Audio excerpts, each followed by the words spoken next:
Boa noite.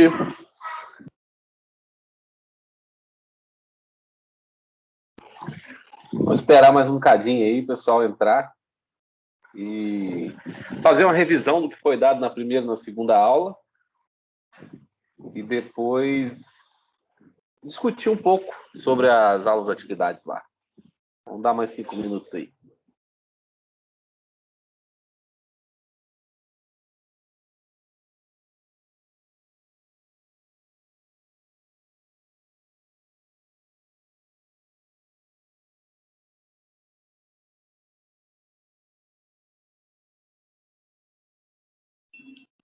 Joia. Ô, Paulo, só uma pergunta. Aquilo que você mandou lá no grupo é obrigatório, né?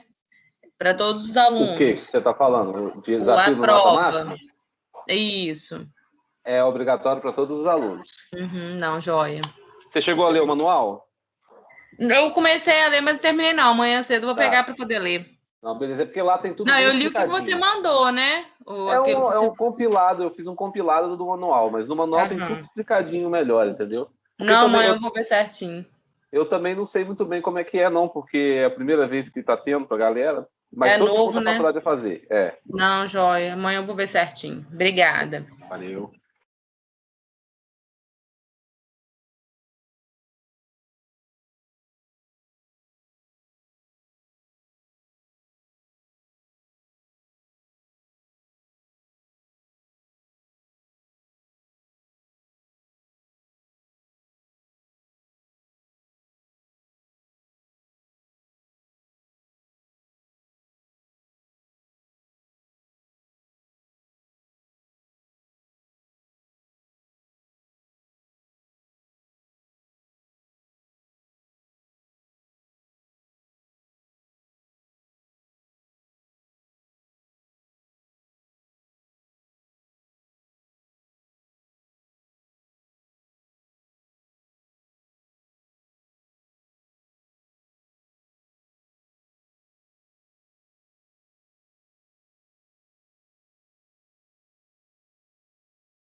Bem, pessoal, vamos dar início aqui a uma breve revisão aqui do que foi dado nas duas primeiras aulas. Como vocês já viram, né, aí a gente vai estudar um pouco sobre mineralogia e geologia. Basicamente, na construção civil a gente vai usar muito isso aí em várias situações, mas basicamente a gente usa muito isso quando a gente está falando de agregado, né? Agregado no concreto, agregado no asfalto, por exemplo, que a gente precisa usar minerais, né, rochas, em granulometrias diferentes, para preencher um espaço e fornecer resistência física a esse tipo de componente, de composição de componente. No caso do concreto, por exemplo, a gente tem aí agregados graúdos e miúdos. Agregados miúdos são as areias, né? E agregados graúdos as britas, de 0 a 5, de diferentes granulometrias.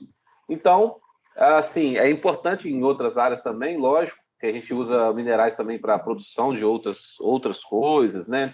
Mas a gente vê muito na prática a utilização desses minerais aí, basicamente como composição de produtos, como citei agora, o asfalto, o concreto, por aí vai. Porque o asfalto nada mais é também do que a brita com um aglomerante em volta, né? Assim como o concreto.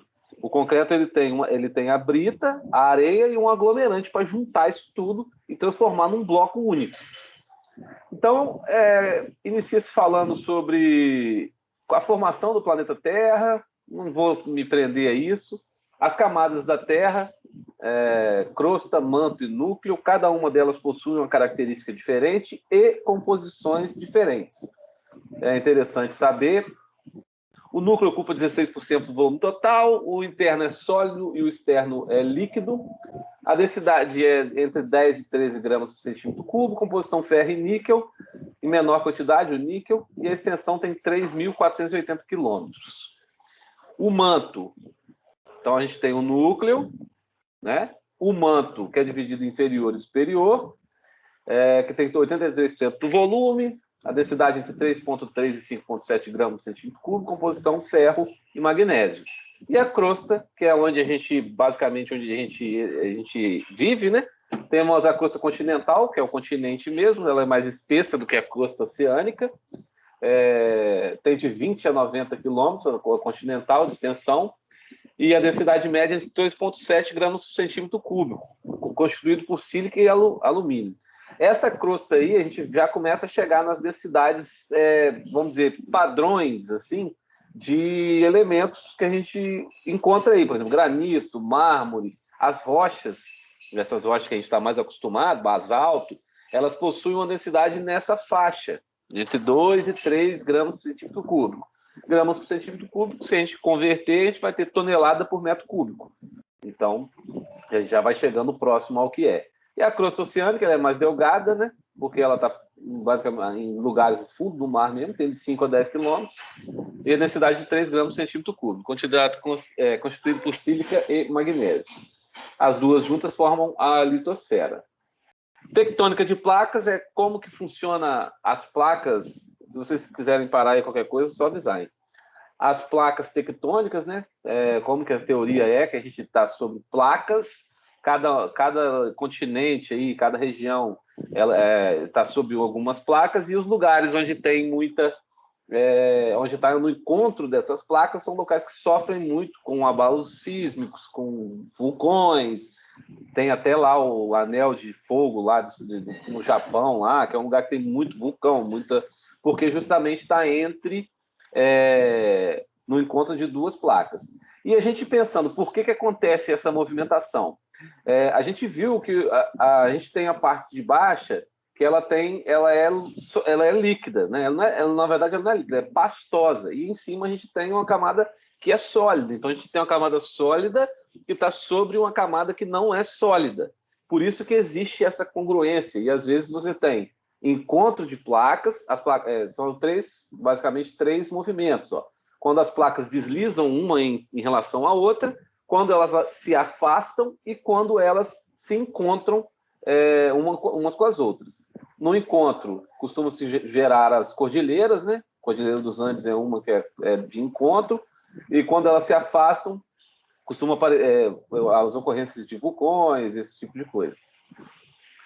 Aqui ele fala sobre as afinidades dos elementos químicos, e isso vai influenciar muito na hora que a gente tiver o tipo das rochas, porque os elementos químicos que têm afinidade vão se juntar e vão gerar determinados tipos de minerais. Uma outra coisa que é importante para caramba a gente sempre pensar na hora que está falando de minerais, de composição de minerais, principalmente, é que se eu tenho um mineral que tem excesso de, por exemplo, enxofre, vamos dizer, ou excesso de oxigênio, alguma coisa do tipo, eu tenho que tomar, o excesso de cloro, eu tenho que tomar cuidado na hora de usar esse mineral lá na hora de fazer o meu agregado, de usar ele como agregado. Porque se ele for um mineral que possui alguma característica de, por exemplo, oxidação ou produção de oxidação, se você coloca ele num concreto armado, você está expondo o seu aço no seu concreto armado a um material que ele vai deteriorar o aço. O cloro, por exemplo, acontece muito isso. Então, a gente tem uma manifestação patológica lá na frente por escolher um mineral errado na hora de fazer o nosso traço de concreto. E isso como que se evita isso? Estudando o mineral que você vai estar utilizando. Indo lá na jazida e fazendo testes e amostras e análises para ver se aquele mineral ali vai ser suficientemente resistente e que não possua nenhum tipo de interação nociva porque a gente vai usar ele.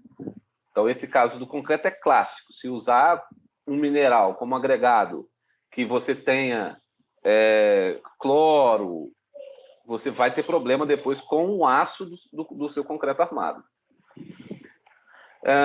Fala sobre junção dos elementos químicos, e aí ele entra em mineralogia básica. Minerais. O que são os minerais? São os materiais geológicos básicos de todas as rochas. São responsáveis por fornecer os elementos e compostos químicos essenciais para a manutenção da Terra na vida.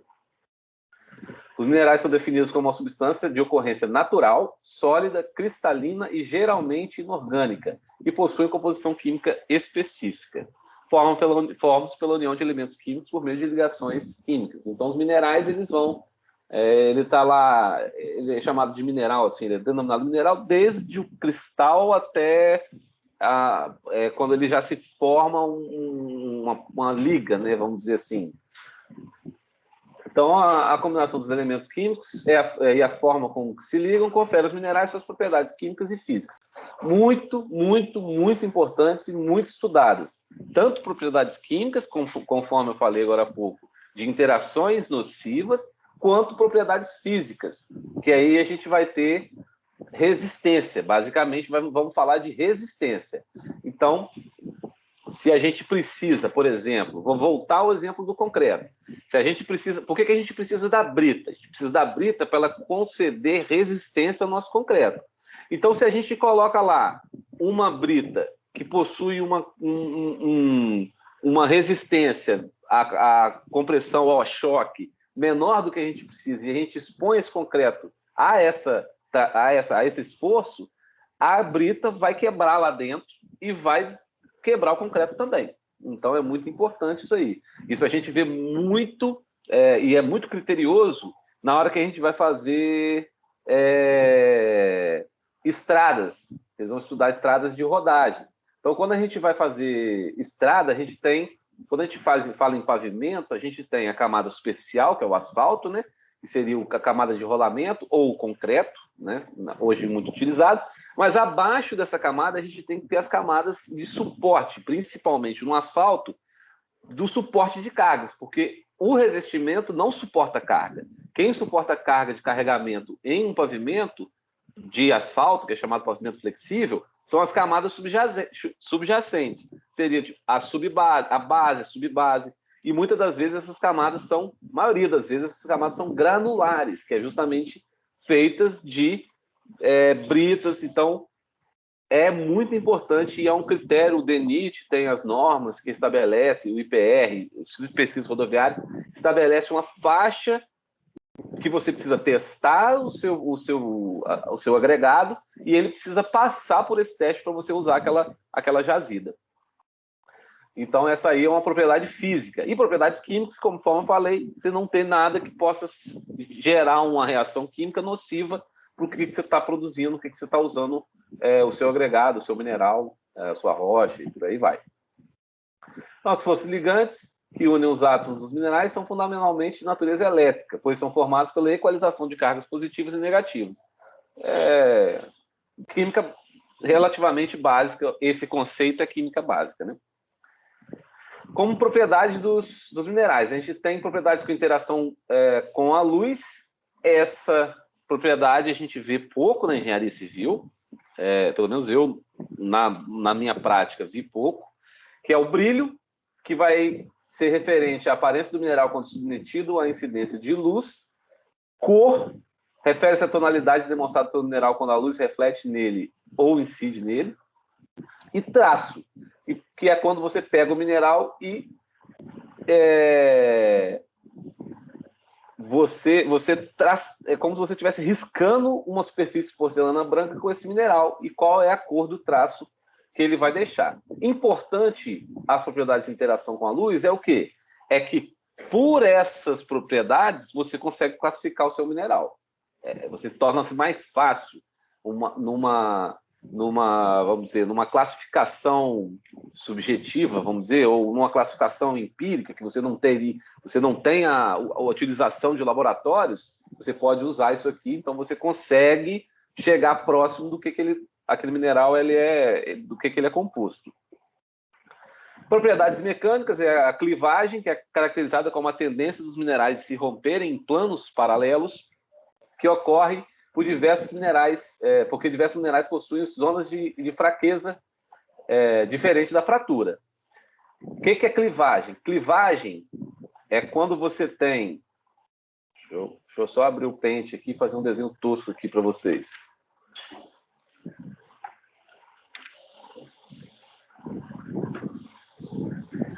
A clivagem, basicamente, assim, bem basicamente, é quando você tem um mineral aqui,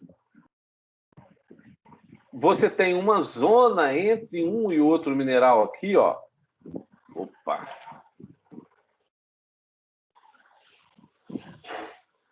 Eles estão colados, tá, gente? Colado aqui, ó.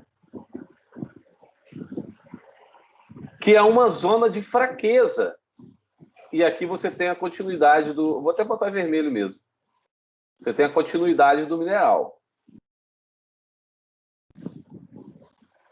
Então, é como se você tivesse um mineral que você tem uma zona, que seria essa zona cinza no meio aí, de fraqueza. Qual é a tendência disso aqui? A tendência disso aqui é essa parte, por exemplo, ir para lá, a parte vermelha de cima ir para lá, e a parte vermelha de baixo vir para cá, justamente por conta dessa falta de continuidade da resistência. Deixa eu tentar. Justamente por essa falta de continuidade de resistência. Então, nesse caso, acontece essa clivagem. Isso é característico em algumas rochas aqui próximo da gente. Saindo da BR-482 aqui, indo em direção a Alegre, Castelo ali, logo no começo dela, se vocês passarem ali e perceberem à direita, tem um paredão cortado com vários tirantes segurando a rocha. Se vocês olharem aquele tipo de rocha, vocês vão ver que ela é como se fossem lâminas. Então, isso é a clivagem. Lá na Serra da Aliança também, entre Muqui e Jerônimo Monteiro, também existe esse tipo de aparecimento desse tipo de rocha. Isso é um problema pra caramba, um problema muito sério para a gente conter, para a gente fazer contenção na engenharia. Por quê? Porque é mais difícil de conter do que um barranco, vamos dizer, de argila. Porque a gente tem... rocha, é duro, mas você tem a clivagem. Então é um problema muito sério, é difícil de conter, porque a rocha é pesada e você tem planos de escorregamento, é bem complicado. Então, clivagem é essa propriedade. Dureza, que é a resistência quando uma face sua é riscada com auxílio de um tecido ou outro material de dureza conhecida. A gente tem uma escala de durezas, que vocês vão ver lá nas aulas práticas, que a gente vai começar provavelmente na semana que vem. A gente tem desde o talco até o diamante. E aí, entre eles, tem vários materiais que têm durezas diferentes. Então, a dureza também é uma característica. E outras propriedades, e não confundam dureza. Quando a gente fala em dureza, às vezes a gente fala em dureza e pensa que é uma coisa resistente. Assim, dureza não tem muito a ver com resistência, porque você pode ter um material extremamente duro, mas que seja pouco resistente para o que você está usando. Né? Você tem, para o que ele está sendo, pelo esforço que ele está recebendo. Vou dar um exemplo, vou usar o exemplo do concreto. Por que o concreto precisa ser armado numa viga? Porque o concreto numa viga sofre flexão. Então, ele sofre tração embaixo e compressão em cima. E o concreto, apesar de ele ser extremamente duro, ele é pouco resistente para flexão, para a parte de baixo. Então, que seria a parte que você está sofrendo na flexão. Por isso que a gente tem que colocar o aço, porque o aço suporta bem os esforços que o concreto não suporta. Então, dureza não é sinônimo de resistência, tá? Pode estar associado, mas também pode não estar associado. E outras propriedades desses minerais é densidade, massa sobre volume, usualmente grama por centímetro cúbico, hábito cristalino, que é a forma externa que os cristais individuais ou agregados crescem, muitas vezes é reflexo do seu sistema cristalino, é como que ele se desenvolve, né? Solubilidade, que a gente verifica em água ou em ácidos, né? E são basicamente essas as propriedades que a gente usa. Aí ele fala sobre classificação de minerais, composição química, são classificados. Eles possuem propriedades físicas e morfológicas semelhantes entre si, diferente do que acontece com os minerais de mesmo cátion. Então, os minerais são classificados segundo sua composição química, congregam-se os minerais que têm o mesmo radical aniônico. Então, é o mineral que tem o mesmo ânion, é o mesmo radical do ânion, né? Que é quem tem quem fica negativo, né? E aí ele fala que quando tem os mesmos cátions, propriedades semelhantes não aparecem, né? Diferente do que acontece com os minerais de mesmo cátion. Então ele dá um exemplo da siderita aí, FSO3, tem mais afinidade química com a calcita, ao CO3 aqui, que é o ânion, ó. Ou até mesmo com a magnesita, CO3 também. O ânion aqui é o mesmo, tá vendo? CO3, CO3, CO3. Do que a pirita, que é o FS2, ou a hematita, que é o FeO3. Então, o que ele quer dizer? Ele quer dizer que a siderita, que tem o cátion igual à pirita e a hematita, tem mais a ver, tem mais afinidade química, ou seja, está mais próximo das características da calcita ou da magnesita do que da pirita. Isso demonstra que quem manda nesse caso é o ânion, que está aqui, que é o CO3. O cátion, que é o Fe, não faz tanta diferença. Grupos de minerais baseados na composição química do radical aniônico. Temos aí os elementos nativos, ouro, enxofre, sulfetos. Isso aqui é mais decoreba mesmo, infelizmente. Radical aniônico. Aqui, beleza. Dessa primeira aula, galera, ficou alguma dúvida? Ficou alguma coisa que vocês assistiram e que vocês assistiram e ficaram em dúvida, ou ficaram em dúvida agora, alguma coisa assim? Querem comentar alguma coisa?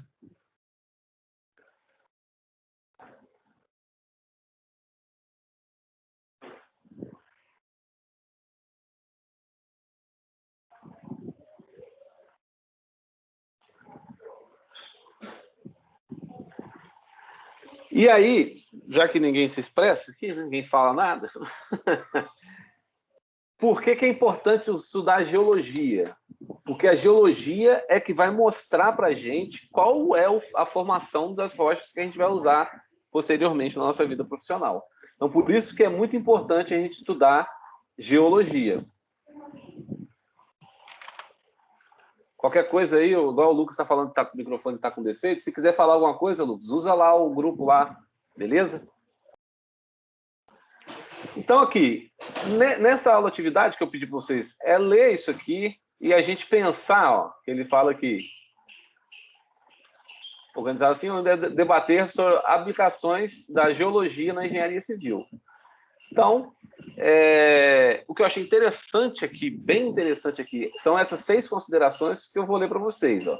O profissional, geólogo ou não, deve ser excelente em sua área e ao menos regular nas outras. Ou seja, se você se especializar na geotecnia, vamos dizer assim, que é um braço da geologia mais utilizado para a gente, engenheiro civil, você tem que ser especialista naquilo ali, mas você não pode deixar de saber um pouco das outras áreas.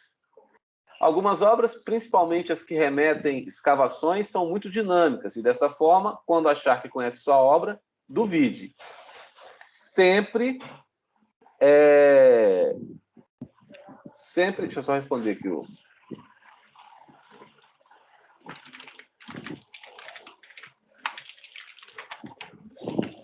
Tome muito cuidado com a zona de conforto.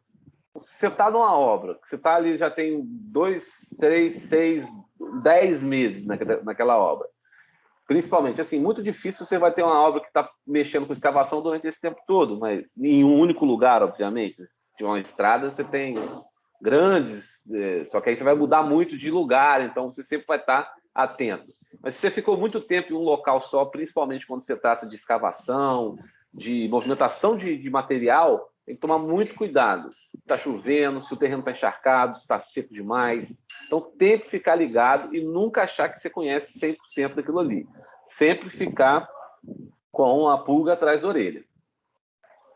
Não investigue pouco ou muito, investigue certo. O custo com remediações ao final da obra pode ser fatal. É o velho, né? É melhor prevenir do que remediar. É mais fácil mudar o seu projeto do que a natureza geológica. Por isso, sempre tenha ao menos um plano B. Você faz o projeto. E outra coisa, sempre tentem, sempre busquem conhecer o material que vocês estão trabalhando. Seja ele o solo, seja ele a brita, seja ele a areia, seja ele o aço. O aço é mais fácil, né? Porque se a gente pensar no aço, é um produto produzido. Então, ele tem características isotrópicas, que a gente fala, ele é igualzinho, por ele mesmo. Materiais naturais não existem, é tudo anisotrópico. Assim, o aço ele tem características próximas à isotropia. Mas se a gente está tratando de materiais naturais, a gente não tem nada de isotrópico, a gente tem anisotrópico total.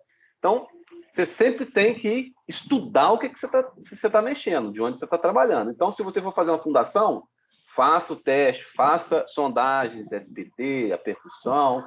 Se você está fazendo uma subbase de uma estrada, teste a sua brita que você vai usar, faça os testes de granulometria, que é quando a gente fala em granulometria, esse nome pode fixar na cabeça de vocês que a gente vai usar muito, que é o tamanho de cada um dos elementos. Então, a brita 0 tem uma granulometria, a brita 1 tem outra, a brita 2 tem outra, depois a gente vai ver isso. Então, a gente usa peneiras mesmo. Então, com as peneiras, faça o teste de granulometria. Faça o seu teste de granulometria. Sempre estude. Nunca ache que esse material aqui é igual aquele lá e vamos que vamos. Não é interessante. O Lucas perguntou aqui se tem algum exemplo prático do uso da escala de Mohs na engenharia civil. Essa escala é a escala de dureza que eu falei para vocês, que vai lá do talco até o diamante. Rapaz, eu acredito que eu nunca passei por isso, não. Deixa eu dar uma pesquisada aqui. É porque a gente precisa mais de características mais de resistência mesmo, na verdade. Deixa eu só dar uma olhadinha aqui.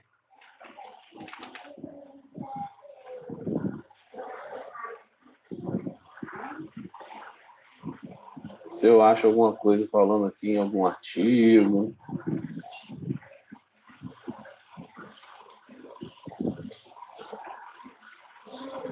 Eu acho que vai ser mais... eu nunca vi, não. Nunca vi utilizando, não. Mas é uma ideia, é uma coisa interessante. Eu vou dar mais uma pesquisada e vocês também, se quiserem pesquisar isso, é sempre interessante. Nunca vi, não. Não achei que também, não. Então, acho que não usa muito, não, tá? Assim, como experiência própria. Nunca espere, o 5 aqui até está falando do que eu falei agora há pouco. Nunca espere encontrar materiais naturais homogêneos e de comportamento isotrópico. Isotropia é quando você tem no material... Espera aí que eu acho que agora o Ângelo conseguiu. É quando a gente tem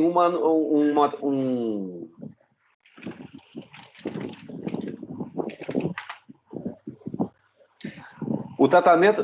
espera um pouquinho, vamos de novo. Nunca espera homogênese ou comportamento isotrópico. Isotropia é o que eu estava falando, é quando você tem num material, imagina, você tem um bloco de rocha e um bloco de aço. Esse bloco de rocha, ele vai ter características de resistência, de dureza, de várias coisas, de várias propriedades diferentes. Se eu pego um pedacinho de cima, um pedaço de baixo, um pedaço do meio, um pedaço de uma ponta, ele vai apresentar diferença, porque é um material natural, a constituição dele foi natural. Quando você pega um material que é produzido, como não é o caso do aço, a gente tem um comportamento próximo ao comportamento isotrópico, porque foi um material produzido sob controle da qualidade daquele material, esse tipo de coisa. O Lucas perguntou aqui também, se o tratamento do solo com cal é muito utilizado. Para engenharia civil, não, porque o cal ele é muito utilizado para você fazer controle de pH, né? Quando a gente está tratando de plantação, né? Então, vamos supor, então o cal a gente usa o cal às vezes como aglomerante, né? Como no lugar do cimento, por exemplo, porque ele tem essa característica. Agora, como tratamento de solo, para engenharia civil especificamente, não usa muito, não. Usa muito cal para tratamento do solo, mas não para finalidades civis, e sim para finalidades agrícolas, beleza? A não ser em uma situação ou outra que você precisa melhorar ali o pH do seu solo, ou alguma coisa desse tipo. E o 6 aqui, lembre-se, acima de tudo, a geologia pode complicar a sua obra, mas uma solução barata pode ainda mais. Então, sempre que se trata de geologia, geotecnia, galera, tem que ter cuidado, tem que olhar com carinho, com calma, porque, às vezes, uma tomada de decisão nessa parte vai te dar um problema, uma dor de cabeça lá na hora de executar a sua obra, principalmente tratando-se de projeto e execução. Beleza? Então fica aí o convite para vocês aí. Eu mandei até lá no grupo anteriormente, mas aí está na aula atividade. Dá uma lida aqui nesse texto e se tiver alguma dúvida, alguma coisa a acrescentar, a gente, às vezes na semana que vem, que a gente volta aos encontros, quem participar dos encontros presenciais, a gente troca mais uma ideia sobre isso. Beleza? Vou passar para a próxima aula aqui, fazendo uma revisão também com vocês aqui, uma leitura rápida, vamos dizer assim. Alguém tem mais alguma coisa a perguntar, para falar?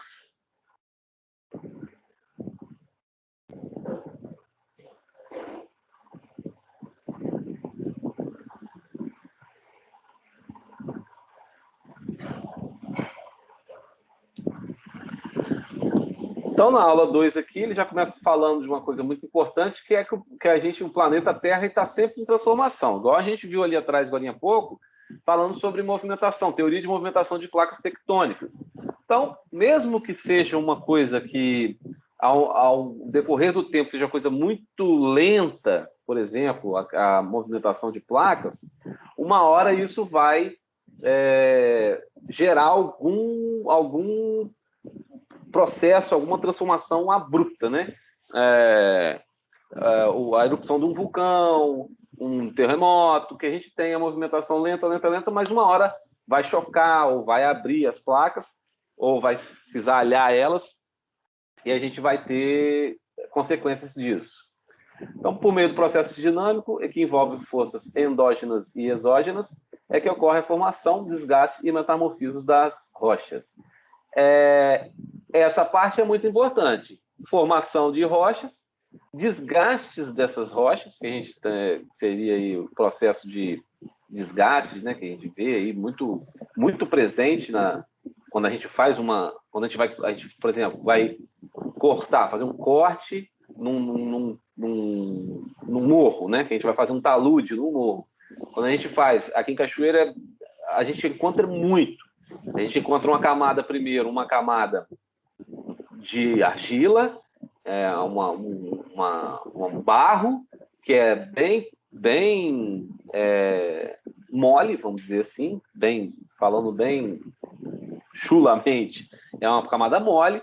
Depois a gente tem uma camada que é quebradiça, mais rígida, dura, só que ela esfarela. Se você pegar na mão, você consegue esfarelar, mas se você botar a máquina para cortar, é uma desgraça, arrebenta com a máquina, com os dentes da máquina. Que aqui é chamado de moledo, mas nada mais é do que a rocha que está embaixo, e aí embaixo a rocha sã. Que quando a gente fala em rocha sã, é uma rocha que não sofreu o processo de desgaste ainda, de intemperismo ainda. Então, essa camada de cima, que é chamada de moledo, que é a camada intermediária, o nome moledo, galera, é um nome que eu não sei se é um nome técnico certo dessa rocha, não, tá? Mas a gente ouve muito falar nesse nome. É a rocha sã em um processo avançado de desgaste. Nada mais é do que isso. E isso mostra para a gente que sempre aquilo ali está em processos de transformação. As rochas ígneas também são chamadas de rochas ígneas. Elas têm, vamos dizer, duas vertentes, as plutônicas ou intrusivas e as vulcânicas ou extrusivas. A diferença: as plutônicas ou intrusivas, eu prefiro a palavra intrusivas, elas vão se formar em profundidade da crosta. Então, ela vai ter um resfriamento lento, ela vai se solidificando muito lentamente. Como ela vai se solidificando muito lentamente, dá tempo, vamos dizer assim, de tudo ir juntando de pouquinho em pouquinho, devagarinho, e isso vai dar o quê? Resistência para essa rocha. Ela vai ficar uma rocha sem vazios. Então, ela vai ficar uma rocha densa. E as rochas ígneas vulcânicas, ou extrusivas, acho melhor, porque a gente tem intrusiva e extrusiva, é mais fácil de lembrar, ela se forma pela solidificação do magma na superfície da Terra. Quando a gente tem uma erupção vulcânica, vai sair o magma super quente ali, vai entrar em contato com a atmosfera, ou às vezes com a água do mar, por exemplo, e vai resfriar instantaneamente, basicamente. Ela vai ser muito rápido o resfriamento. Quando você tem um resfriamento muito rápido, como aquilo ali está muito quente, está expandido, quando você pega ali e solidifica muito rápido, esfria muito rápido, o que vai acontecer? Você vai ter presença de vazios dentro daquela rocha. Então, ela não vai ter a característica que as ígneas intrusivas têm, que é a característica de resistência. Ela vai ter outro tipo de característica. Então, o magma, o que é o magma, né? Porque essas rochas, por isso que elas são chamadas de ígneas ou magmáticas, lembrei agora. Por quê? Porque elas são formadas do magma. Só que uma é lento o resfriamento, intrusiva, e a outra é rápido o resfriamento, extrusiva. Então é só lembrar de intrusiva é o que está dentro, então está dentro da crosta resfriando, e extrusiva é o que sai para a atmosfera e resfria muito rápido. As rochas da crosta são ricas em sílica e proporcionalmente alumínio, cálcio, sódio, ferro, magnésio, potássio e outros elementos. A fusão de rochas do manto superior é pobre em sílica e rico em ferro e magnésio. Aqui ele mostra a manifestação morfológica das rochas plutônicas intrusivas, em corpos intrusivos. Tá vendo aqui, ó? Ela é uma rocha ela é densa, ela possui uma densidade alta, ou seja, ela tem pouco espaço vazio dentro dela. Os mais comuns temos os diques, corpo discordante, e as soleiras, corpo concordante. E aqui está uma rocha extrusiva, uma rocha ígnea extrusiva. Vocês podem ver que o próprio formato dela, a gente vê que foi de um resfriamento do magma muito rápido. Aqui dá para ver direitinho, a gente consegue bater o olho e ver que isso aqui veio do magma. Aqui talvez não, né? Porque aqui a gente já tem características diferentes, mais difíceis de você bater o olho e ver. Aqui não, bater o olho você vê que o magma esfriou muito rápido, e isso aqui é quebradiço, tem muitos vazios, e a composição dessas rochas também ela acaba sendo um pouco diferente. Outra, então, uma classificação aí grande das rochas ígneas ou magmáticas. Você não botou magmática aqui, deve ser porque não deve ter caído em desuso esse termo. Aí tem alguém chegando aqui, deve ser o Lucas de novo. Rochas metamórficas é outra classe grandona de rochas. As rochas metamórficas são provenientes da transformação de outras rochas pré-existentes, sejam elas ígneas, sedimentares ou metamórficas. Então, rocha metamórfica quer dizer que existia uma rocha anteriormente e houve um metamorfismo, uma transformação daquela rocha em outro tipo de rocha. Então, a gente pode ter rochas metamórficas oriundas de rochas ígneas, rochas metamórficas oriundas de rochas sedimentares e rochas metamórficas oriundas de rochas metamórficas. Né? A gente pode ter elas aí de 3 maneiras diferentes. Ô, Lucas, você conseguiu ouvir a parte que eu respondi lá sobre o cal, que você perguntou? Não, então, a sua pergunta foi se o tratamento do solo com cal é muito utilizado. O tratamento do solo com cal é muito utilizado, mas não para fins de engenharia civil. A gente tem mais o tratamento do solo com cal para correção de pH, por exemplo, ou também para nutrientes do solo e tal. Então, para fins da engenharia civil, da construção civil, não é muito comum, não. Já para engenharia agronômica, por exemplo, agronomia, aí você tem uma utilidade bem grande disso aí. E outra coisa interessante também, galera, que a gente vai começar daqui para frente sempre pensar. Quando a gente fala em solo, engenheiro civil, fala de solo, a gente está falando sobre, basicamente, capacidade de suporte. Nós encaramos o solo como partículas que são juntas, possuem espaços vazios e que aquilo ali vai suportar alguma coisa. É diferente de quando se fala em solo para agronomia. O pessoal de agronomia, quando fala em solo, já pensa em horizonte A, horizonte B, que tipo de coisa tem em cada horizonte, o que isso vai angariar, vai gerar de bom ou ruim para determinado cultivo. Então, quando a gente fala em solo e engenharia civil, a gente está falando de capacidade de suporte, basicamente. Beleza? Quer falar mais alguma coisa aí, Lucas?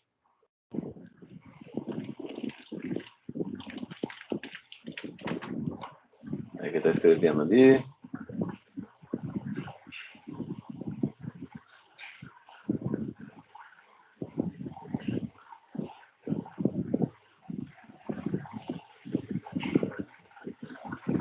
Olha, provavelmente, ele falou que onde ele trabalhava foi feito no solo do galpão para depois efetuar a concretagem. Provavelmente por conta de correção de pH. Mas eu, particularmente, nunca vi.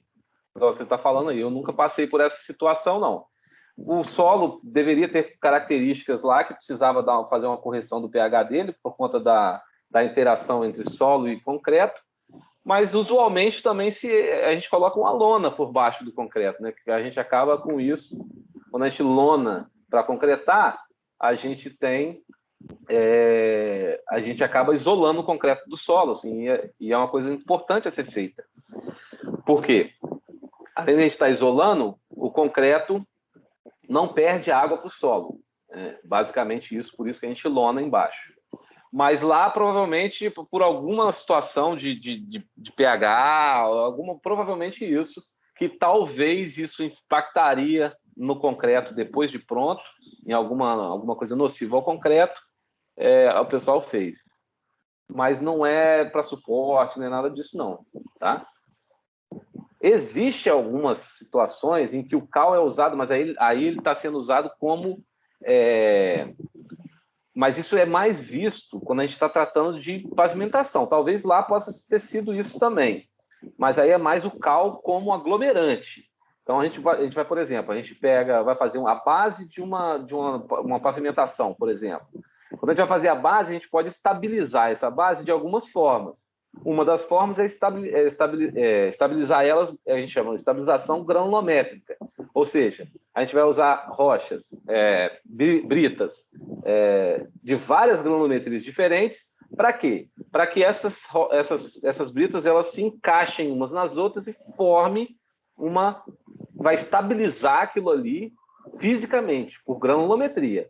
Mas também existe a estabilização química, que é feita também em menos escala, em menor escala, e acredito que não seja o caso de vocês lá, porque isso é feito mais quando a gente está tratando de pavimentação flexível, que é asfalto. Por quê? Porque aí a gente vai ter a brita do mesmo jeito, só que aí quando a gente faz a estabilização química, a gente usa um produto que vai fazer vai aglomerar essa brita, esse agregado. Ele vai funcionar como o cimento no concreto, por exemplo. Então, pode ser, acho muito difícil, mas pode ser que lá tinha sido feito por conta disso. Se você conhecer alguém que trabalha lá, pergunta. Se você tiver contato com o engenheiro lá, pergunta e traz a resposta para a gente. É legal a gente trocar essas experiências. Beleza? E eu falei também, e a cal é usada também na engenharia civil, mas é mais ou menos, ela é consumida em maior escala para fazer argamassa, de assentamento ou revestimento de parede e muro. Ela não é... Para o solo, assim, é mais difícil da gente achar. Voltando um pouquinho aqui nas rochas ígneas, a gente tem um exemplo de rocha ígnea aqui, que a gente tem aí a rodo, que é o granito. O granito é considerado uma rocha magmática aí, ou ígnea, né? E ela é uma rocha intrusiva, né? Por isso que o granito ele é tão resistente, porque ele é uma ígnea intrusiva. Agora, as metamórficas, né? Como eu falei, são provenientes da transformação, do metamorfismo de outras rochas, e a gente tem esses tipos de metamorfismo aqui, ó, de contato, quanto um corpo ígneo sob altas temperaturas modifica a rocha encaixante. Dinâmico está relacionado à atividade geológica que acontece em zonas de falhas, onde a rocha está sujeita a pressão diferente. Então, vai ter falhas e aí a gente vai ter um metamorfismo por conta disso. E regional acontece em uma grande área, sendo causado pela alta pressão e temperatura, situado mais comum em zonas de placas convergentes. Quando a gente fala em convergência, a gente está falando que uma está batendo na outra, de encontro à outra. A estrutura das rochas metamórficas: foliação, estrutura planar, formada pelo arranjo paralelo dos minerais; estrutura gnásica, formada pela orientação dos cristais de quartzo e feldspalto em bandas claras e escuras; estrutura maciça sem desenvolvimento de orientações. Então, aqui a gente tem aqui, ó, nesse caso aqui, a gente vai ter lá a foliação, nesse outro caso a gente vai ter a gnásica e aqui a gente vai ter a maciça. E a gente tem o último, vale ressaltar aqui também, que... Deixa eu só...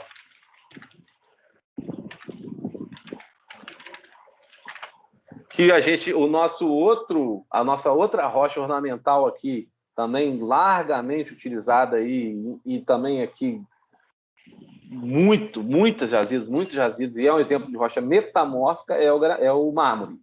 Então, o granito é uma rocha ígnea, o mármore é uma rocha metamórfica. O mármore é uma rocha metamórfica, onde uma rocha sedimentar sofreu um processo de metamorfose. E as rochas sedimentares, o próprio nome diz sedimento, ela é formada por sedimentação, decorre da dinâmica externa da Terra. O ciclo sedimentar pode ser dividido em 3 processos: a produção do sedimento, o transporte desse sedimento e o depósito e acumulação das partículas em seus locais de destino final. O que é a sedimentação? É o acúmulo de sedimentos em região geográfica com características físicas, químicas e biológicas bem definidas. Basicamente, o que vai mandar na sedimentação é a gravidade. Ou seja, se eu tenho se eu tenho uma rocha ou alguma outra coisa, né? Ou, sei lá, uma concha que vai formar um calcário, que está sedimentando, ela vai sedimentar, ela vai descer por conta da ação da gravidade, né? Então, basicamente, a gente tem a característica física como mandante. O vento, uma forma que é o matacão, se não me engano.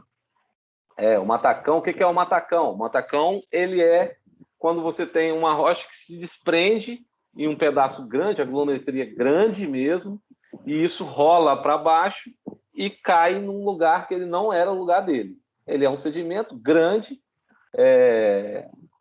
Deixa eu ver se tem uma foto aqui para mostrar para vocês. Aqui, ó. Exemplo clássico, tá vendo? Esses são matacões. Eles vieram rolando muitas vezes. Isso aqui é bem comum aqui também, na nossa região também, tá? Esse tipo de aparecimento. Olha isso que interessante. E esse... Deixa eu continuar aqui, depois eu falo mais uma característica disso. A formação da rocha sedimentar pela litificação, que é o processo de consolidação do sedimento por meio de sua compactação e cimentação dos constituintes. Então, aquilo ali vai caindo, vai sedimentando, vai sofrendo compactação com o passar dos milhares de anos, e isso vai sedimentando, vai cimentando e vai virando uma rocha sedimentar. As rochas sedimentares são constituídas por componentes primários, deposicionais, grãos de arcabouço, matriz e porosidade primária, componentes secundários, cimento e porosidade secundária. E aqui tem a representação da granulometria dos sedimentos, e respectivo rocha sedimentar gerada a partir de consolidação. Então, ó, se eu tenho o sedimento que é chamado de matacão, que é aquele que eu mostrei, a gente vai ter ou calhau ou seixo. Isso tudo aqui é rocha, tá? Só que aí, ó, o matacão tem ele é maior do que 256 milímetros, a granulometria dele. O calhau é entre 64 e 256 e o seixo entre 2 e 64. Ele vai formar uma rocha chamada conglomerado, que é justamente isso aqui que vocês estão vendo aqui, ó. Tem uns lugares aí que tem um monte, agora de cabeça assim, eu não vou lembrar onde tem isso não, mas isso é muito achado. E é muito perigoso quando a gente tem um lugar, por exemplo, a gente está num lugar que tem grande aparecimento de matacão. A gente tem vários lugares que você chega, olha assim, tem um matacão lá, compondo, né, o relevo, né? Por isso que é muito importante visitar o local onde você está trabalhando. Porque pensa comigo aqui, ó. Vou fazer mais um desenho tosco aqui. Eu tenho aqui o meu solo. Então, isso tudo aqui é solo, ó. Argila, vamos supor. Aqui eu tenho um matacão, vamos supor. Aqui eu tenho um. Eu vou fazer a minha obra nessa região aqui, ó. Vou fazer minha fundação da obra, vai ser aqui, ó. Vou fazer minha casinha aqui, ó, que bonito. Tá aqui minha casinha. Então, vou fazer minha fundação aqui. Agora, imagina, se eu tenho um matacão aqui em cima, na superfície aqui, provavelmente eu vou ter matacão aqui também. Um aqui, um outro aqui. Agora, imagina que eu tenho um aqui. E aí, na hora que eu for fazer, na hora que eu vou lá estudar o meu solo para botar a fundação na minha casinha, eu pego e vou estudar o meu solo, né? Então, eu vou fazer uma sondagem SPT. O que é a sondagem SPT? Nada mais é do que cravar uma estaca no solo e ver qual é a resistência que o solo está dando naquela estaca. Então, eu venho aqui, eu faço um furo só. Eu faço uma sondagem SPT aqui, ó. Na hora que essa estaca for cravada e chegar aqui, ó, ela vai parar. Lá no meu resultado lá, vai dar que aqui, ó, vamos supor, aqui tem 5 metros. Vai dar no meu resultado que a 5 metros eu tenho, o meu solo é... Alguém quer falar alguma coisa?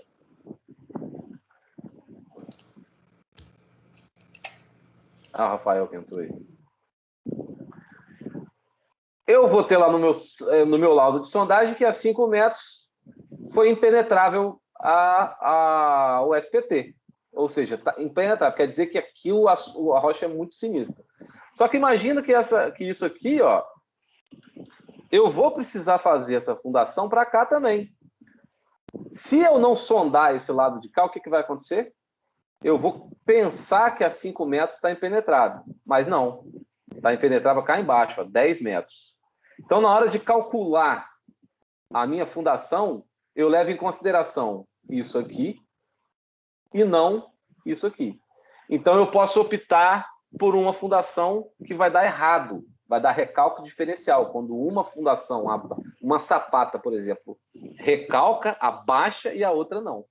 Por quê? Justamente por conta do aparecimento desse matacão. Então, se vocês estiverem lá, chegou para dar uma olhada no terreno onde vai fazer um projeto de fundação e vê que há presença de matacão no terreno, tome muito cuidado que provavelmente essa aparição ela vai continuar para baixo da superfície do solo. Então, qual é o ideal? Sempre fazer pelo menos 2 ou 3 furos de sondagem. Sondar o terreno em pelo menos 3 lugares. A gente tem também aqui, ó, a areia como sedimento. A areia vai sedimentando, vira a rocha chamada arenito. Então, muita gente acha que a areia é uma metamórfica, vamos dizer, do arenito, mas é o contrário. O arenito é que é sedimentar da areia. O silt vira o siltito e a argila vira o argilito. Então, a rocha sedimentar é só pensar em sedimento caindo, descendo, parando, aquilo ali vai compactando, vai havendo cimentização, deixa eu ver se é essa palavra mesmo. Eu acho que não for, vai ser.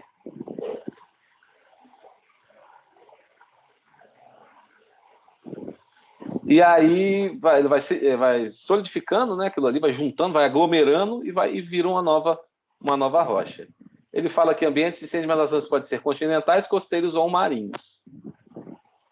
Por isso que, às vezes, existem rochas que indicam que anteriormente, em determinados locais, existia mar, né? Porque você acha rochas que são compostas de sedimentos de conchas, por exemplo. Calcário, seria isso. Da casca da concha, né? Da concha mesmo, na verdade. Então, ele dá um negócio aqui. Fala da superposição de camadas nos estratos sedimentares não perturbados, a rocha mais antiga encontra-se sobre mais nova. Então, quando a gente tem estrato sedimentar não perturbado, é o que, assim, vamos dizer, o lógico, né? A rocha mais antiga vai estar sob a rocha mais nova. Ou seja, abaixo da mais nova, né? O princípio da horizontalidade original, a sedimentação por gravidade ocorre horizontalmente, portanto, a presença de rochas inclinadas indica a ocorrência de evento tectônico. O princípio da continuidade lateral, toda camada de sedimento se distribui lateralmente em todas as direções, até afinar-se em direção à margem da bacia deposicional. Isso aqui tem que estuda aí bastante aí para fazer a prova, mas isso aqui usa-se pouco no dia a dia, né? Tem que saber o que é, mas... E tem as discordâncias, né? Que são superfícies de não deposição ou erosão que separam os estratos mais novos dos mais antigos. Essas superfícies representam uma quebra no registro geológico. Isso é interessante também. É até uma forma de estudar qual foi o processo geológico que criou aquelas rochas. Deixa eu só ajudar uma menina aqui a tirar. Aí, pronto, filho. As discordâncias podem ser de desconformidade, superfície de erosão ou não deposição paralela à divisão entre rochas mais antigas e mais novas. Normalmente, o limite é bem marcado e irregular. Uma outra coisa, gente, a parte de discordância é muito importante. Por quê?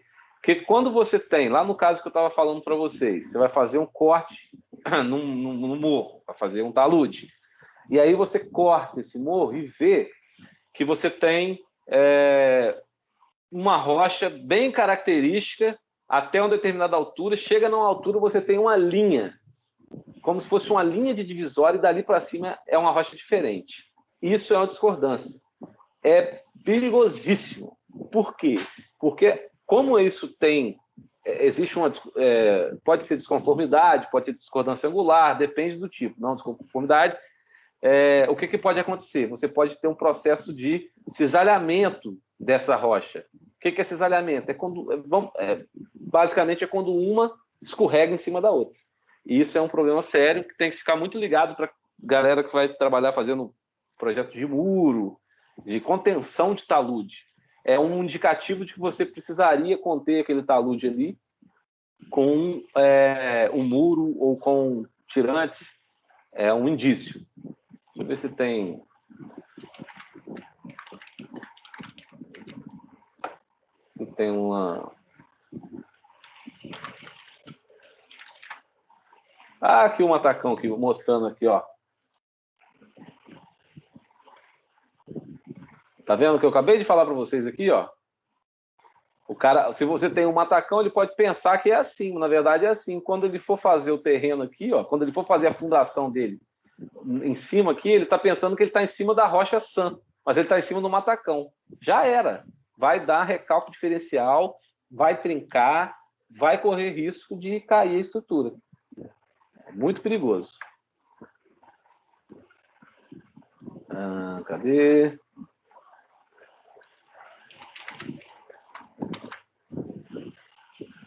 Aqui, ó. Esse aqui mostra bem. Essa é uma discordância sedimentar. Você vê que, por exemplo, aqui, ó, é bem nítido a diferença de rochas. Está vendo que tem um plano aqui entre essa rocha de cima e essa rocha de baixo? Tem um plano diferente? Isso quer dizer que há uma discordância aqui, ó. E essa discordância é muito perigosa, porque essa rocha de cima pode escorregar pela rocha de baixo.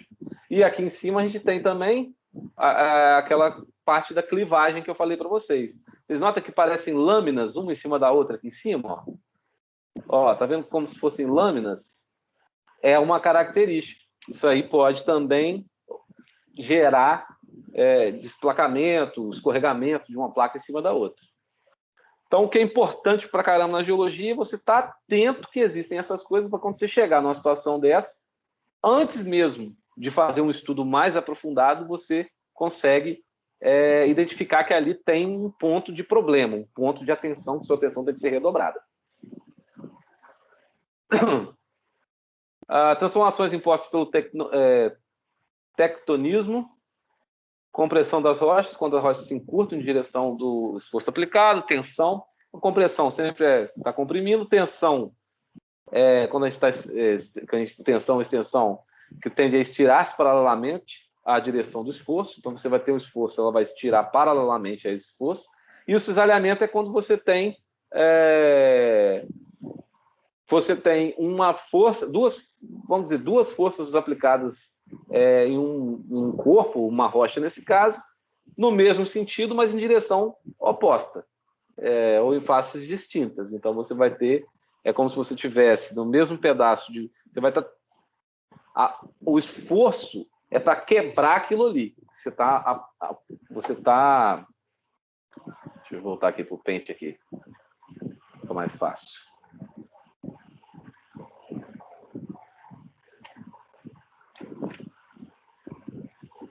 Cisalhamento acontece quando você tem, por exemplo, um bloco, você tem uma força aplicada aqui e uma força aplicada aqui. Elas têm a mesma direção, mas sentidos opostos. Elas são paralelas, né? Mas em sentido oposto. Qual é o que pode acontecer aqui, ó?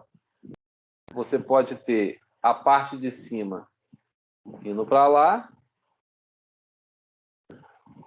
e a parte de baixo indo para cá. Então, o cisalhamento é basicamente isso aí que ele pode gerar. A gente vai ver muito cisalhamento também quando a gente estiver estudando estrutura, que também é um esforço, é um ponto de muita atenção. Já tinha até escrito aqui, já tinha até... Então, olha lá, compressão. Você está comprimindo, você pode ter duas situações. Você pode ter, quando você comprime, você pode ter como se fosse uma flambagem do material, não vai acontecer isso aqui, ou você pode ter a ruptura no meio, de um lado para o outro. Quando você tem a tensão, os esforços são de um lado para o outro, você vai criar vales aqui. E o cisalhamento é quando você tem uma face sendo empurrada para um lado e a outra face sendo empurrada para o lado por sentido oposto. Mesma direção, sentidos opostos. Dobras e falhas, rochas situadas em porções mais profundas da crosta, maior pressão e temperatura, possuem um comportamento mais plástico, dúctil. Logo, formam dobras. Dutilidade, dureza, isso tudo a gente vai estudar mais aprofundadamente. quando a gente começar a estudar resistência dos materiais. Rochas que estão mais próximas à superfície, menor pressão e temperatura, possuem um comportamento mais frágil, rúptil, e com isso formam falhas ou fraturas. E aí a gente está falando de fragilidade. Às vezes a gente, volta a falar, a gente tem materiais extremamente duros, mas frágeis. Por exemplo, um prato de cerâmica. Ele é duro, resiste bem à compressão, muito bem à compressão, mas ele é tão duro que ele não tem maleabilidade. Ele não trabalha. Quando ele não trabalha, o que ele vai acontecer? Se ele é exposto a um esforço grande, acontece que quando um prato cai no chão, pensa num prato de cerâmica e um prato de borracha, por exemplo. Qual é mais resistente? Né? Eu falei para você, depende. Não quer dizer que o mais duro é o mais resistente. Porque se você soltar, que é um esforço né? Ele vai sofrer um esforço muito grande. Você soltar um prato de cerâmica e um prato de borracha, o prato de cerâmica quebra, de borracha não. Então, qual é o mais resistente? Depende. Por isso que é muito importante ter a ideia de dureza, fragilidade, ductilidade, que é plasticidade, vamos dizer assim. Então, quando a gente tem dobra, a gente tem um material mais dúctil e ele não quebra. Tá vendo? Então é por isso que ele forma essas dobras aqui, ó. Já quando a gente tem materiais muito duros, o mesmo esforço vai gerar quebra no material. E aí você vai ter uma parte que vai para baixo e uma parte que vai para cima. Ambas as situações, o esforço que foi aplicado é o mesmo. Só a característica do material é que vai fazer a diferença aí na consequência desse esforço. Vamos lá. Falou mais um negócio aqui. Alguma dúvida, pessoal, nessa parte aqui que a gente acabou de recapitular aqui? Alguma colocação, alguma coisa?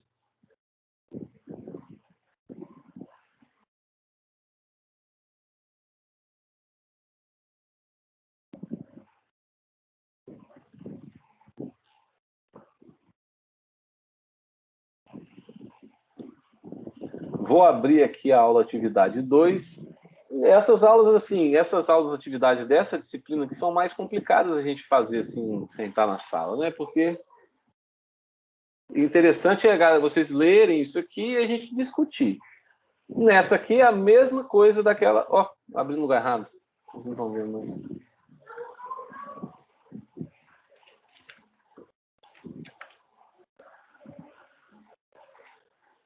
Espera lá.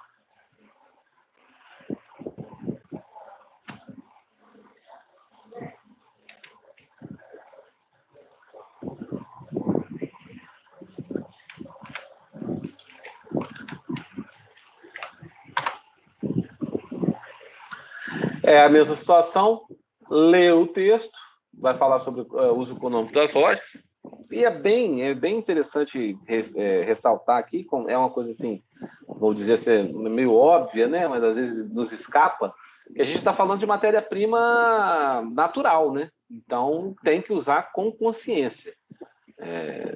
Não pode sair usando de qualquer maneira, sem limite, extrair isso de maneira danosa ao meio ambiente. Tem que ser tudo bem pensado e bem feito para que a gente tenha possibilidades de ter sempre isso às nossas mãos para a gente ter as nossas obras. E pensar também sempre em reaproveitamento, né? Que também é uma coisa interessante, principalmente. Acredito que ainda deveria ser muito mais falado e discutido sobre isso, mas ainda aqui no Brasil, pelo menos, a gente engatinha muito nessa área de reaproveitamento. Mas vai melhorar, se Deus quiser. Acho que vai acabar melhorando por conta da dor, não por conta do amor, né? Porque quando começar a faltar, igual areia, já aconteceu, né? Que muita gente agora usa areia artificial aí, apesar de ser também retirada de jazidas, né, do meio ambiente, mas areia de rio, por exemplo, você já não pode tirar mais. Então foi pela dor, não foi pelo amor. E nesse texto, o que eu achei mais interessante foram as características de cada um tipo de rochas, que são rochas muito importantes no desenvolvimento da sociedade, no desenvolvimento da humanidade mesmo. O basalto, que é uma rocha tipo magmática vulcânica, composta por um elevado número de minerais, é muito utilizada em todo o mundo, sendo principalmente destinada à fabricação de asfalto. Então, o basalto a gente usa muito lá no asfalto. Alguém quer falar alguma coisa? A Jéssica pergunta a você aí, Paulo. Ué, por que não falou aqui? Peraí. Ela levantou a mão e só que ela tirou de novo. Não, eu tirei. Ô, Paulo, deixa eu tentar explicar. Essa é igual assim, em escavação a gente vê muito tipo de terra diferente, né? Essa terra mais vermelhinha, amarelada, mais com argila. Tem alguma explicação assim? É por causa da redondeza essas que tem mais pedrinhas assim, com mais argila? É porque o local ele sofreu alguma alteração? Isso tem alguma explicação? Tem explicação. A explicação vai estar na origem geológica do solo, entendeu? Por exemplo, solos próximos do oceano, você vai ter uma presença maior de areia, até numa faixa grande próxima do oceano. Se você fizer uma escavação, ou se você fizer uma sondagem, você vai ver que é um tipo de solo característico daquela região. Locais onde você tem, por exemplo, pé de cordilheira, vamos supor. Aqui, vamos pegar um exemplo pertinho da gente aqui. Caparaó. Regiões que estão ali na base do Caparaó possuem uma característica de solo bem peculiar também. Por quê? Porque eles estão... a redondeza, o entorno sofrem os mesmos tipos de intemperismo, ou seja, os mesmos tipos de, vamos dizer, de erosão, vou falar assim, é mais fácil de entender. As rochas são formadas, mais ou menos, foram formadas anteriormente, basicamente com os mesmos tipos de movimentação de placa tectônica. Então, você tem todo que às vezes é chamado em produção de queijo, de vinho, que é chamado de terroir, né? Que é a característica daquela região, tudo, o vento, a formação, se já teve água, se não teve água, tudo isso influencia na composição de cada solo. Então, é muito por isso aí mesmo, é muito regionalmente, entendeu? Obrigada. Mais alguma coisa? Olha, levanta a mão não, porque eu não fico aberto aqui o negócio, eu não vejo. Então, abre o microfone e pode falar, não tem problema não, pode me interromper, beleza? A argila, que é uma rocha sedimental constituída por minerais como ilita, feldspato, quartzo e a caulinita. Sua principal vantagem é o seu elevado grau de maleabilidade. Você trabalha ela muito bem, tornando-se muito útil na fabricação de utensílios como vasos e vários tipos de porcelanatos. Lógico que depois de você queimar a argila, né? Que ela por si só você não vai ter. E a gente vai estudar também, não deve ser, acredito que seja nessa disciplina, talvez. Não, a gente tem mecânica dos solos também. Então, a gente vai estudar lá nos solos. As características de quando a gente tem solos, igual a Jéssica falou aí, solos compostos por argila ou compostos por silt, que nada mais é a diferença entre um e outro, é o tamanho do grão. Então, se a gente tem solos siltosos, a gente vai ter um solo de um grão de um tamanho. O tamanho da granulometria vai ser uma. Solos arenosos, a granulometria vai ser maior. Então, um exemplo bobo, né? Um exemplo bobo não, assim, uma coisa interessante da gente pensar é uma característica que salta aos olhos na hora que a gente vê um solo arenoso e um solo siltoso, ou um solo argiloso. O solo arenoso, ele vai possuir um escoamento de água extremamente rápido. Por quê?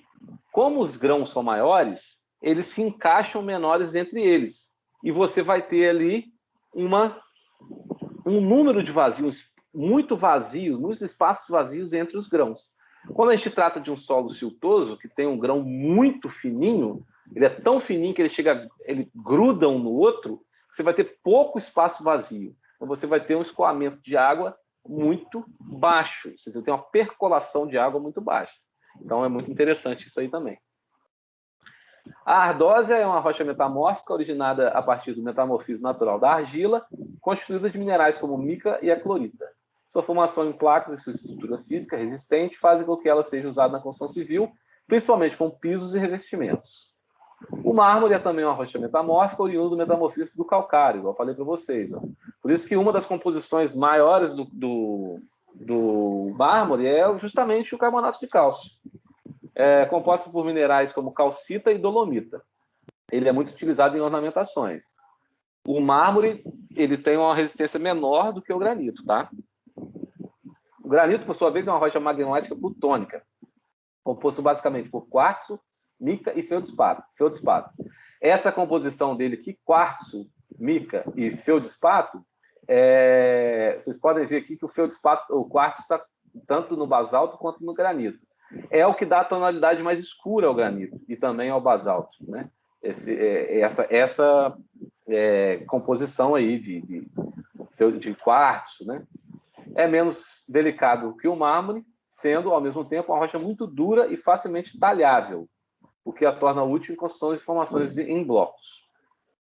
Então, a transformação e utilização da rocha como matéria-prima do homem demonstra a capacidade que a humanidade possui em transformar o seu ambiente, constituindo assim o seu espaço geográfico. Ou seja, a gente consegue mexer na natureza e transformar aquilo ali mais ou menos do jeito que a gente precisa, que a gente quer, né? Sempre com muita responsabilidade. E aí fica a dica para vocês aí, o levantamento para vocês, a solicitação para vocês, de pegar cada tipo de rocha dessa aqui. Então, você tem lá basalto, argila, ardósia, mármore, granito, ou até outros tipos de rocha.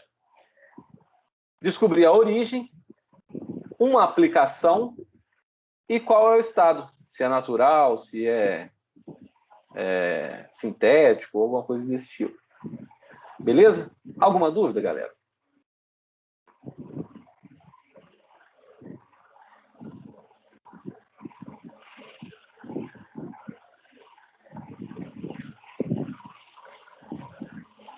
Ninguém com a mão levantada, não? Beleza, as duas primeiras aulas, basicamente isso aí, né? Dei uma revisão para vocês. Reforço para que vocês leiam os textos que estão lá na aula de atividade do aluno. Se encontrarem alguma dificuldade, alguma dúvida, se tiverem alguma dúvida mesmo, alguma curiosidade, me pergunta. Se eu não souber responder na hora, eu procuro saber. Mas, basicamente, é isso. Então, só reforçando, é muito importante a gente conhecer o material que a gente está trabalhando. Sempre tem que conhecer, tem que testar, tem que ensaiar. É muito, muito, muito importante. Beleza? Como eu falei lá no grupo, a gente vai retornar com os encontros presenciais para quem quiser, não vai ser obrigatório, tá? Quem quiser retornar aos encontros presenciais, a partir de semana que vem, a gente vai retornar e a gente vai medindo essa temperatura aí do retorno de vocês, se vai ser válido ou não. A gente já está autorizado pelo governo do Estado, pelo decreto do Estado, a voltar às atividades, só que a faculdade optou por voltar só as turmas que são turmas menores. Então, as turmas que possuem mais alunos de outros cursos, por exemplo, elas ainda continuarão online. As turmas menores, como no nosso caso, a gente vai voltar com todo o distanciamento, utilização de máscara, com tudo que vocês já estão acostumados lá na faculdade durante as aulas práticas do semestre passado. E as aulas práticas também serão presenciais e obrigatórias, conforme o ano passado também. Em relação às aulas práticas, eu estou montando um calendário, estou organizando um calendário para passar para vocês as datas de todas as aulas práticas que a gente vai ter, pelo menos por disciplina. Então, eu estou separando direitinho, colocando aqui junto com a minha agenda aqui, para ver certinho quais os dias que a gente vai ter as práticas, e aí eu vou passando para vocês e a gente vai chegando na melhor situação para todo mundo. Beleza? Uma boa noite para vocês, qualquer coisa, podem me procurar aí. Bom final de semana. Beleza, Paulão. Boa noite, bom final de semana aí, meu amigo. Valeu, gente. Bom final de semana.